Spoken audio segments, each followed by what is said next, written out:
Gordon Ramsay restaurants wasn't just serving food. Documents seized by Scotland Yard revealed that the celebrity chef's restaurant empire was actually the European headquarters of an international drug cartel stretching from London to Istanbul. Every beef Wellington order was actually code for a ton of cocaine. The investigation that would bring down one of Britain's most beloved celebrity chefs began with a single suspicious transaction at a NatWest bank in Mayfair. On March 8, 2023, a routine anti-money laundering algorithm flagged an unusual pattern of deposits into accounts associated with Gordon Ramsay Holdings Limited. Detective Inspector Sarah Mitchell of Scotland Yard's Organised Crime Command had seen many celebrity financial scandals in her 15-year career, but the patterns emerging from Gordon Ramsay's business empire were unlike anything she had encountered. The deposits weren't just large, they were impossibly consistent, arriving in precise amounts at predictable intervals that bore no relationship to restaurant revenue cycles. What made the transactions even more suspicious was their international origin. Money was flowing into Ramsay's accounts from shell companies in Cyprus, Malta, and the Cayman Islands, jurisdictions known for their banking secrecy laws and frequent use by criminal organizations. But the amounts were staggering, far exceeding what even the world's most successful restaurant empire should generate. Detective Inspector Mitchell assembled a team of financial analysts, organized crime specialists, and international liaisons to investigate what they initially believed might be a sophisticated tax evasion scheme. What they discovered was far more sinister and complex than simple financial fraud. The breakthrough came when Detective Sergeant James Crawford, a specialist in coded communications, noticed patterns in the reservation systems at Ramsay's restaurants. Certain menu items were being ordered with unusual frequency, often by customers who never actually came to dine. The orders followed patterns that suggested they weren't food requests at all, but coded messages. The most frequently ordered item was beef Wellington, Ramsay's signature dish, which appeared in reservation systems across his restaurant empire hundreds of times per week. But when investigators cross-referenced these orders with actual kitchen preparation logs, they found that the vast majority of beef Wellingtons were never actually cooked or served. Detective Sergeant Crawford had experience with criminal coding systems from his previous work investigating organized crime communications. The pattern of fake beef Wellington orders matched known methods used by drug cartels to coordinate shipments and payments. Each order contained specific details, table numbers, party sizes, special requests, that appeared to correspond to shipment quantities, delivery locations, and payment amounts.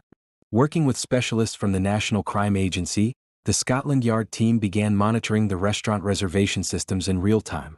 What they discovered was a sophisticated communication network that used the appearance of legitimate restaurant business to coordinate one of Europe's largest drug trafficking operations. The system was ingenious in its simplicity. Criminal organizations across Europe would place reservation requests through legitimate restaurant booking platforms. The details of these fake reservations, the number of guests, requested seating times, special dietary requirements, all contained coded information about drug shipments, delivery schedules, and payment instructions. Gordon Ramsay's restaurants were the perfect cover for this operation. With locations across London, Las Vegas, Dubai, and other major international cities, the restaurant empire provided a legitimate reason for complex international financial transactions. The high-end nature of the establishments justified large cash payments and expensive ingredients shipments that could easily disguise drug money and contraband. But the investigation revealed that the criminal network had infiltrated Ramsay's organization at multiple levels. Several key managers across his restaurant empire were actually operatives working for what Scotland Yard would later identify as the Culinary Cartel, a criminal organization that used high-end restaurants as fronts for drug trafficking and money laundering operations across 3 continents. The cartel's operations were sophisticated beyond anything law enforcement had previously encountered in the restaurant industry. They had established fake suppliers that provided legitimate food shipments mixed with contraband. Kitchen equipment deliveries contained hidden compartments for drugs and cash. Even the restaurant's waste disposal systems had been modified to facilitate the movement of illegal goods. Detective Inspector Mitchell's team discovered that the cartel had been operating through Ramsay's restaurants for over 8 years, during which time they had moved an estimated 50 tons of cocaine, 20 tons of heroin, and laundered approximately £2.8 billion through the restaurant accounts. The international scope of the operation was staggering. The cartel had connections stretching from Colombian cocaine producers to Turkish heroin refineries, with distribution networks reaching across Europe, the Middle East, and North America. Gordon Ramsay's restaurant empire provided the perfect infrastructure for this global operation, with legitimate business reasons for international shipping, large cash transactions, and frequent travel between cartel operational areas. But perhaps the most shocking discovery was the extent to which Gordon Ramsay himself may have been aware of the criminal activities. Intelligence gathered through wiretaps and surveillance revealed conversations suggesting that the celebrity chef knew his restaurants were being used for purposes beyond food service. The evidence included recorded phone calls in which Ramsay appeared to be discussing shipment schedules using food-related code words. In one conversation intercepted by investigators, Ramsay was heard saying, "The beef Wellington needs to be delivered to the back kitchen by Tuesday, and make sure the seasoning is exactly as ordered." Intelligence analysts believed this was actually a reference to a cocaine shipment scheduled for delivery to a processing facility. More damning evidence came from financial records showing that Ramsay had received personal payments totaling over £15 million from accounts linked to known drug trafficking organizations. These payments were disguised as consulting fees and licensing agreements, but their timing corresponded exactly with major drug shipments moving through his restaurant network. The investigation also revealed that several of Ramsay's television shows had been used to scout new locations for cartel operations.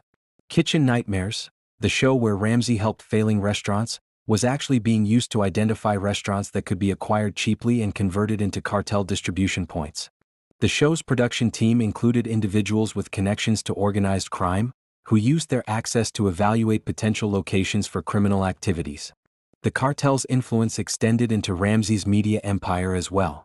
Scripts for his cooking shows contained subtle references that served as coded communications to cartel operatives. Recipes shared on television and in cookbooks included ingredient lists and preparation instructions that doubled as shipping manifests and operational guidelines for drug trafficking activities. Scotland Yard's investigation revealed that the cartel had infiltrated not just Ramsay's restaurants, but the entire ecosystem surrounding his celebrity brand. Publishers, television producers, suppliers, and even some celebrity guests on his shows were connected to the criminal network. The scope of the operation required coordination between multiple criminal organizations across several countries. The international nature of the case required cooperation between Scotland Yard, the DA, Europol, and law enforcement agencies in over a dozen countries. Simultaneous raids were planned across 3 continents to prevent cartel members from escaping or destroying evidence when the operation was exposed. The complexity of building a legal case against Gordon Ramsay himself proved challenging. While evidence suggested his knowledge of and participation in the criminal activities, much of it was circumstantial. The celebrity chef's lawyers argued that he was a victim of criminal infiltration rather than a willing participant in the cartel's operations.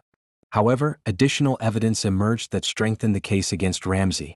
Surveillance footage from several of his restaurants showed him personally meeting with individuals later identified as high-ranking cartel members. Financial records revealed that he had made large cash purchases of property and luxury goods that corresponded with major cartel payments. The investigation also uncovered evidence that Ramsay had used his celebrity status to facilitate cartel operations in ways that went beyond simply providing restaurant fronts. He had personally vouched for cartel members seeking legitimate business credentials, helping them obtain licenses and permits needed for their criminal activities. His reputation for demanding perfection in his restaurants provided cover for the unusual security measures and restricted access areas that the cartel required for their operations. Perhaps most damaging was evidence that Ramsay had actively worked to expand the cartel's operations. Investigators found communications suggesting that he had proposed new restaurant locations specifically to support drug trafficking routes. His expansion into Middle Eastern and Asian markets appeared to be coordinated with cartel efforts to establish new distribution networks in those regions. The case took a dramatic turn when one of Ramsay's former sous chefs, Marcus Thompson, came forward as a whistleblower. Thompson had worked in several of Ramsay's restaurants over a 5-year period and had gradually realized that the kitchens were being used for activities beyond food preparation. Thompson's testimony revealed the daily reality of working in a restaurant that served as a cartel front. Kitchen staff were required to sign unusually strict confidentiality agreements. Certain areas of the restaurants were off-limits to most employees. Deliveries arrived at unusual hours with unusually heavy security. And Gordon Ramsay himself was frequently involved in activities that had nothing to do with cooking or restaurant management. Most damning was Thompson's account of conversations he had overheard between Ramsay and cartel operatives. According to Thompson, these conversations often took place in the wine cellars or private dining rooms of the restaurants, away from surveillance cameras and kitchen staff. The discussions involved shipping schedules, payment arrangements, and coordination with international partners, conversations that made clear the true nature of the restaurant operations. Thompson also provided insight into how the cartel maintained control over restaurant staff. Employees who asked too many questions or seemed suspicious of unusual activities were quietly transferred to other locations or encouraged to find employment elsewhere. The cartel created a culture of willful ignorance among restaurant workers, who learned to focus on their culinary duties while avoiding awareness of the criminal activities occurring around them. The whistleblower's testimony was corroborated by evidence gathered through extensive surveillance of Ramsay's restaurants. Hidden cameras and microphones installed by Scotland Yard captured conversations and activities that confirmed the cartel's use of the establishments for drug trafficking and money laundering.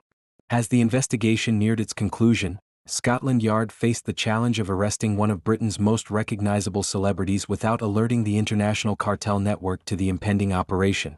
The timing had to be coordinated with law enforcement agencies around the world to ensure that cartel members in multiple countries could be arrested simultaneously. The operation, codenamed Last Supper, was launched on September 22, 2023.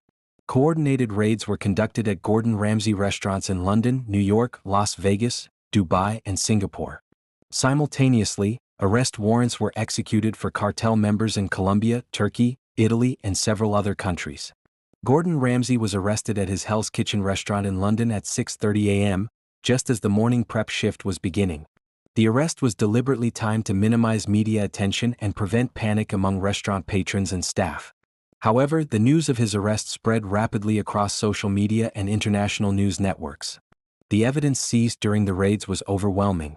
Scotland Yard recovered over 500 kilograms of various illegal drugs, £12 million in cash, and extensive documentation of the cartel's operations. The raids also uncovered sophisticated drug processing equipment hidden in restaurant basements and modified kitchen facilities designed for packaging and distributing contraband. Perhaps most significantly, investigators found detailed records of the cartel's expansion plans, which included using Gordon Ramsay's celebrity brand to establish new restaurant fronts in emerging markets across Africa and Asia. The cartel had invested heavily in Gordon Ramsay's international expansion specifically to create new opportunities for drug trafficking and money laundering. The legal proceedings that followed were complex and lengthy. Gordon Ramsay faced charges including conspiracy to traffic drugs, money laundering, and operating a criminal enterprise. His defense team argued that he had been manipulated and threatened by the cartel, forced to allow his restaurants to be used for criminal activities under duress. However, the prosecution presented evidence suggesting that Ramsay had been a willing and active participant in the cartel's operations, motivated by the enormous profits that the criminal activities generated. The prosecution argued that Ramsay's legitimate restaurant business could never have generated the wealth he had accumulated, and that his lifestyle was funded primarily by cartel payments. The case also had broader implications for the restaurant industry and celebrity culture. It revealed how easily legitimate businesses could be infiltrated and corrupted by organized crime, and how celebrity brands could be weaponized for criminal purposes. The investigation led to new regulations requiring enhanced due diligence for international restaurant operations and stricter monitoring of celebrity business ventures. For Gordon Ramsay personally, the revelations were devastating to his reputation and career. Even if he could prove that he had been coerced into participating in the cartel's activities, the association with drug trafficking and organized crime effectively ended his career as a mainstream television personality and restaurateur. The case also highlighted the global nature of modern organized crime and the sophistication of criminal organizations in the 21st century.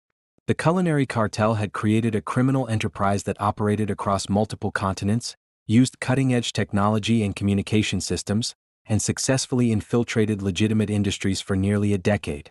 The investigation revealed that the cartel's success depended not just on corruption and violence, but on their ability to understand and exploit legitimate business systems. By using Gordon Ramsay's restaurants as fronts, they had gained access to international banking networks, shipping infrastructure, and regulatory systems that would have been impossible to penetrate through traditional criminal methods. The broader implications of the case extended beyond law enforcement to questions about celebrity culture, business oversight, and the vulnerabilities of globalized economic systems. The investigation showed how easily criminal organizations could exploit the international nature of modern business and the trust that consumers place in celebrity brands.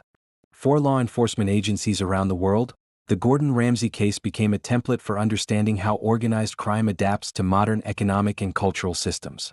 It demonstrated that fighting international criminal organizations requires not just traditional investigative techniques, but also expertise in business analysis, celebrity culture, and global financial systems. The case ultimately served as a warning that in an interconnected world where celebrity brands have global reach and legitimate businesses operate across multiple jurisdictions, the opportunities for criminal exploitation are vast and constantly evolving. The challenge for law enforcement is developing the expertise and international cooperation needed to detect and prevent such sophisticated criminal operations before they become entrenched in legitimate economic systems. Years later, when discussing the case, Detective Inspector Mitchell would say that it taught her the most important lesson of her career: that in the modern world, the line between legitimate business and organized crime had become so blurred that even the most trusted public figures could be either victims or perpetrators of sophisticated criminal enterprises. The Gordon Ramsay investigation demonstrated that protecting society from organized crime in the 21st century requires not just catching criminals, but understanding the complex ways that criminal organizations integrate themselves into legitimate economic and cultural systems. It showed that the battle against international crime must be fought not just in the traditional criminal underworld, but in boardrooms, television studios, and five-star restaurants around the world.